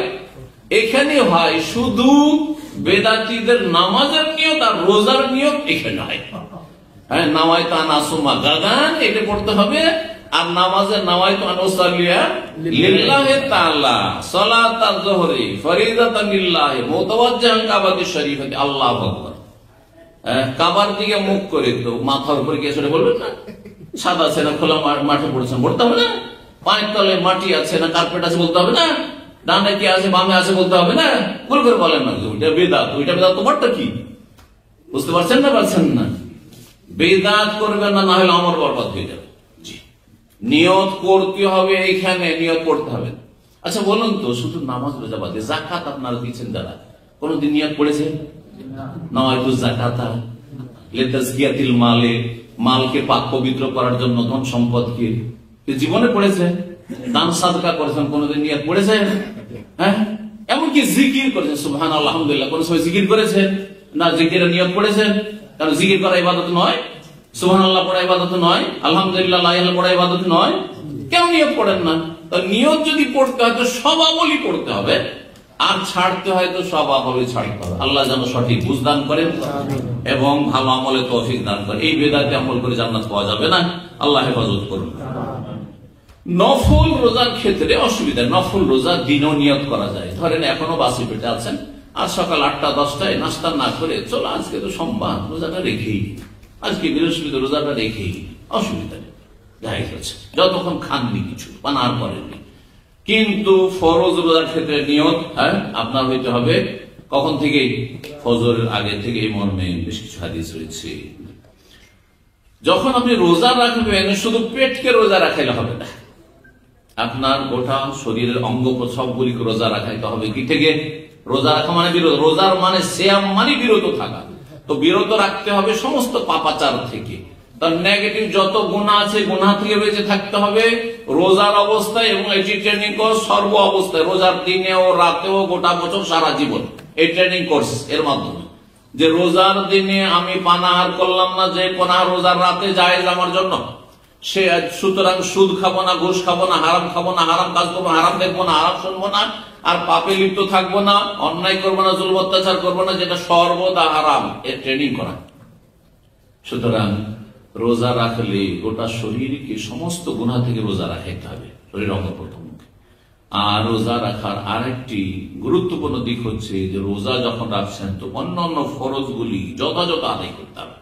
রোজা রাখছেন আর সাহারি খেয়ে রাত 12টায় দোকানপাট বন্ধ করে ডিউটি করে গিয়ে সাহারিটা খেয়ে রাত 12টা 1টা-2টার সময় ঘুমিয়ে গেলেন আর ফজর পড়লেন না, রোজা হবে? এইরকম করে রোজা রাখবেন না? না, রোজা রাখবেন এইভাবে। আর রোজা রাখবেন না মানে আমি বলছি না যে রোজা ছেড়ে দেন, আপনি রোজা রাখেন আর ফজর পড়েন, কারণ আপনার রোজার চাইতে ফজরের নামাজ বেশি গুরুত্বপূর্ণ। সুতরাং আল্লাহর ওয়াস্তে আপনি রোজাকে যদি সেভ করতে চান, রোজা দিয়ে যদি কিছু ফলাফল আপনার জীবনে দুনিয়া আখিরাতে পেতে চান, তাহলে আল্লাহর ওয়াস্তে 5 টাইম নামাজ পড়ুন, আল্লাহ যেন তৌফিক দান করেন। সুতরাং ফরজ ওয়াজিবে যেন ঘাটতি না থাকে, হারাম নাজায়েজে লিপ্ত না থাকেন, মানুষের গীবত করবেন না, চুগলখড়ি করবেন না, ধোঁকাবাজি করবেন না, হারাম ব্যবসা বাণিজ্য করবেন না, হারাম রোজগার করবেন না, হারাম খাবেন না এবং হারাম কাজ করবেন না। আল্লাহ বেঁচে থাকার তৌফিক দান করেন। রোজা অবস্থায় দোয়া কবুল হয়, রোজা অবস্থায় দোয়া কবুল হয়। দোয়া কবুলের যে সময়গুলি রয়েছে বা অবস্থা রয়েছে মুহূর্তের মধ্যে একটি গুরুত্বপূর্ণ হচ্ছে রোজার অবস্থায় সারাদিন যে কোনো সময় দোয়া কবুল হয়। আর বিশেষ যত ক্ষুধার্ত হবেন, যত সন্ধ্যা ঘনিয়ে আসবে আসর থেকে মাগরিব, এই সময়টা আরো বেশি, যত পেটে জ্বালা আছে, আল্লাহর ভয় আপনি খাচ্ছেন না, আল্লাহর ভয় আপনি পানি পান করছেন না, তত বেশি দোয়া কবুলের চান্স রয়েছে। সুতরাং এই সময় সময়গুলিতে আপনি কি করবেন, বেশি বেশি দোয়া করবেন। আর ইফতারির সহি দোয়া যেটি রয়েছে সেটি হচ্ছে যাহাবা জামা আবদাল্লাতিল উরুক ওয়া সাবাতাল আজর ইনশাআল্লাহ। আর আল্লাহ মালাকা সুমতু আলা রিজকিকা আফতারতু হাদিসটি আবু দাউদের, কিন্তু হাদিসটি দুর্বল, আর সুতরাং সেটি না পড়ে সহি দোয়াটি পড়বেন।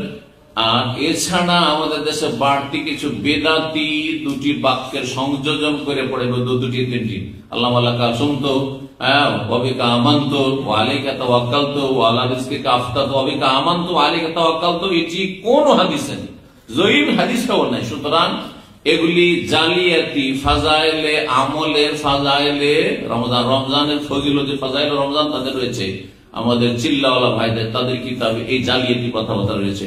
সুতরাং এসব জাল কথার আমল করবেন না। আর তারপরে এর সাথে আরো অন্য কিছু লাগে না, যতটা লাগাবেন তত বেদাত হবে, ওসব থেকে বেঁচে থাকবেন।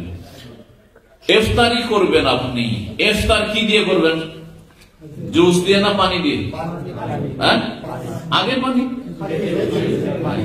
এক নম্বরে কি? খেজুর। কোন খেজুর? রোতাব, যেটাকে তাজা খেজুর, হ্যাঁ, যেটা গাছ পাকা খেজুর। রোতাব খেজুর কোন খেজুরকে বলা হয়? গাছ পাকা খেজুর। যদি সেটা থাকে, সেটা যদি না থাকে তাহলে যে কোনো খেজুর দিয়ে ইফতার করবেন। সেটাও যদি না থাকে, আপনার সামনে জুস আছে, ভাত আছে, আর অন্য কিছু আছে, আর আপনার পানি আছে, কোনটা দিয়ে ইফতার করবেন? পানি দিয়ে ইফতার রাসূলুল্লাহ সাল্লাল্লাহু আলাইহি ওয়াসাল্লাম বলেছেন। আর তারপরে ধরুন অন্য খাবার খাবেন, আর আস্তে ধীরে খাবার খাবেন। একসাথে আপনি ইফতার করার সাথে সাথে ভরপেট খাবার খেয়ে নিলে, সামনে খাবার ভাত রাখা আছে, বিরিয়ানি আর খেয়ে নিলে, এটা শরীর স্বাস্থ্যের জন্য ক্ষতিকর। আর রোজা রাখায় যে আপনার শরীরের ফায়দা, মানসিক শারীরিক ফায়দা, সেই ফায়দাগুলি থেকে বঞ্চিত থাকবেন। আর কথা লম্বা না করে, অনেক কথাই রয়েছে।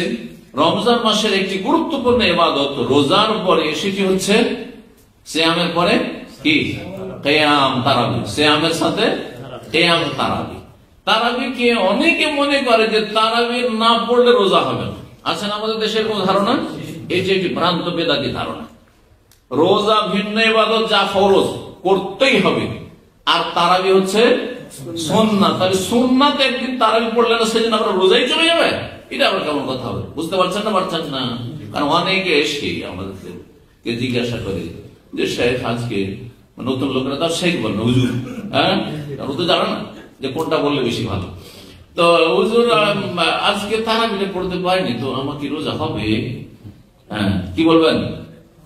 রোজা ভিন্ন ইবাদত, ফরজ আর তারাবি ভিন্ন, একটার আরেকটার সাথে কোনো সম্পর্ক নেই।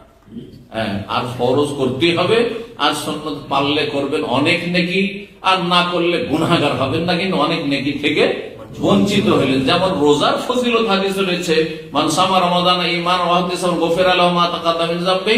ওই হাদিসের দ্বিতীয় অংশ, মান কামা রমাদান ঈমান ওয়া ইহতিসাবান গুফিরা লাহু মা তাকাদ্দামা মিন যামবি। যে ব্যক্তি রমজান মাসে রোজা রাখবে আল্লাহর প্রতি ঈমান নিয়ে, নেকির আশায়, অতীতের গুনাহ মাফ হয়ে যাবে।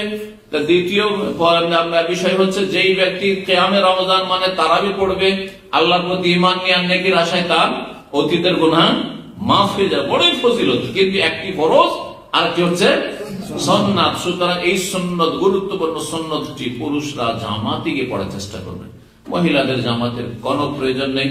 মহিলারা যত বেশি নির্জনে বাড়িতে পড়বে তত বেশি ভালো। তবে জামাতে যদি যায়, মসজিদে জায়েজ রয়েছে, বাড়িতে পড়লে বেশি ফজিলত রয়েছে। বাড়িতে যদি কয়েকজন মহিলা মিলে জামাত করে সেটা আরো ভালো, একজন যে বেশি জানে অথবা একজনকে দিয়ে। কিন্তু পুরুষ দিয়ে ইমামতি করা, আর মহিলারা সামনেই আছে, আর অনেক মহিলা চেহারা খুলে আছে, অনেকে হাফেজ ভাড়া করে মহিলাদের এক গ্রুপ। আমাকে এই মাসালা ইংল্যান্ড থেকে এই 3-4 দিন আগে একজন জিজ্ঞেস করছে যে কিছু কিছু লোকেরা করছে, কিছু মহিলারা 50 জন 100 জন মহিলা কোন একটি হলে অথবা কোন একটি বাসাতে বাড়িতে জমা হয়েছে, আর একজন হাফেজকে ভাড়া করে এনেছে ওটা রমজানের জন্য খতম তারাবি পড়াবার জন্য। আর তারপরে সামনেই একেবারে কোনো পর্দা নেই, আড়াল নেই, কিচ্ছু নেই, আর হাফেজ ইমামতি করছেন, সাবালক হাফেজ। এটি জায়েজ পড়েই না। যদি পুরুষ দিয়ে ইমামতি করাতে হয় তাহলে পর্দার আড় থাকতে হবে, পর্দা থাকতে হবে, আর পর্দার আড়ালে মহিলারা অবস্থান করবে, এইভাবে করতে পারে। আর না হইলে মহিলা হাফেজাকে পড়ান, আপনি খতম করবেন। আর খতম তারাবি সুন্নত না। আর একটি মাসলা শুনে রাখেন, অনেকে এই মাসলা কিন্তু এই প্রশ্ন উঠে, অনেকেই মনে করেন যে খতম তারাবি সুন্নত না, খতম তারাবি সুন্নত নয়, তবে উত্তম। কি বলবেন? উত্তম, বেদাত নাই, কিন্তু সেটাকে আপনি জরুরি মনে করবেন না, এটাই করতে হবে, না হলে ঘাটতি হয়ে গেল। কোন জায়গায় 10 পারা খতম করে, 5 পারা করে, অথবা সূরা তারাবিও পড়ে, তাতেও কোনো অসুবিধা নেই, আপনার তারাবির ফজিলত আপনি পাবেন। তবে যত দীর্ঘায়িত করবেন, যত লম্বা তারাবি করবেন, তত বেশি ভালো। আরেকটি গুরুত্বপূর্ণ ইবাদত রমজান হচ্ছে শাহরুল কোরআন।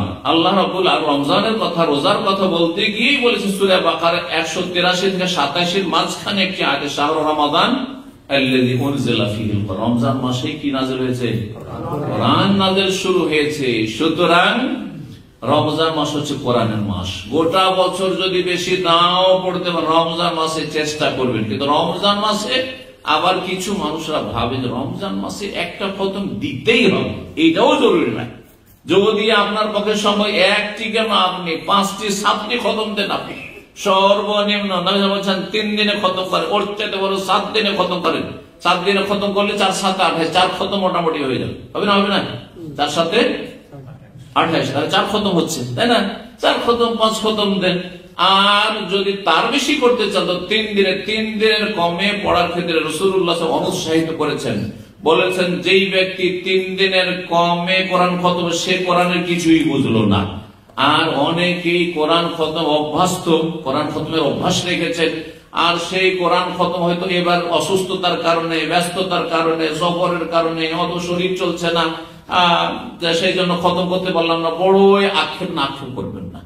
নবী সাল্লাল্লাহু আলাইহি ওয়াসাল্লাম সহিহ বুখারী হাদিস রয়েছে, ইযা মারিদাল আবদু, ভালো করে শুনে রাখেন হাদিস, ইযা মারিদাল আবদু আও সাফারা, কোন বান্দা বান্দি যদি অসুস্থ হয়ে যায় অথবা সফরে থাকে, যার কারণে অনেক সুন্নত নফল ইবাদত বন্দেগীতে ঘাটতি হয়ে গেল, করতে পারলো না, রমজানে কোরআন খতম সারা জীবন করতো, 1 খতম 2 খতম 3 খতম করতো, এবারে 1 খতমও দিতে পারলো না, সে নাকি পাবে না?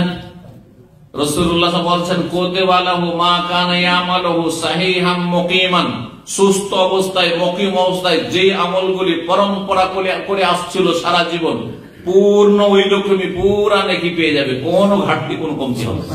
সুবহানাল্লাহ, চিন্তা করুন। সুতরাং যে ভাই বোনেরা এক সময় কোরআন খতম করতে পারতেন, এখন ব্যস্ততার কারণে বা রোগের কারণে পারছেন না, জর্জরিত, কখন আক্ষেপ করবেন না। আল্লাহর কাছে নেক নিয়ত রাখবেন, আশা রাখবেন এবং আকাঙ্ক্ষা রাখবেন রবের কাছে, আল্লাহ তুমি যদি আমাকে সুস্থ রাখতে, ফ্রি রাখতে, তাহলে আমি যেমন আগে খতম করতাম, এখনো করতাম, আগে এই নেক আমলগুলি করতাম, এখনো করতাম, আগে যেমন যত্ন করে তারাই পড়তাম, এখনো করতাম, আল্লাহ পারছি না, পূর্ণ নেকি পাবেন ইনশাআল্লাহ তাআলা। আল্লাহ রাব্বুল আলামিন যেন আমাদের সকলকে তৌফিক দান করেন এবং তার রহমত বরকত দান করেন। রমজান মাসে আল্লাহ আমাদের গুনাহ খাতা মাফ করে দেন এবং জান্নাতুল ফিরদাউস নসিব করেন, জাহান্নামের আযাব থেকে আল্লাহ মুক্তি দান করেন। এছাড়া রমজান মাসের বহুমুখী অনেক নেক আমল আছে, সেই নেক আমলগুলি সবগুলি করার তৌফিক দান। রমজান মাস হচ্ছে সাদকা দান খেরাতের মাস, সুতরাং বেশি বেশি দান খেরাতের চেষ্টা করবেন। যারা যত কাছের মানুষ আর যত নেক মানুষ তারা বেশি হক রাখে, যত বেশি নেডি, যত বেশি অভাবী তারা বেশি হক রাখে। আল্লাহ সব লক্ষ্য রেখে আমাদেরকে দান সাদকা বেশি বেশি করার জন্য তৌফিক দান করেন। ওয়া জাযাকুমুল্লাহু খাইরান ওয়া সাল্লাল্লাহু আলা নবিয়িনা মুহাম্মদ ওয়া আলা আলিহি ওয়া সাহবিহি আজমাইন।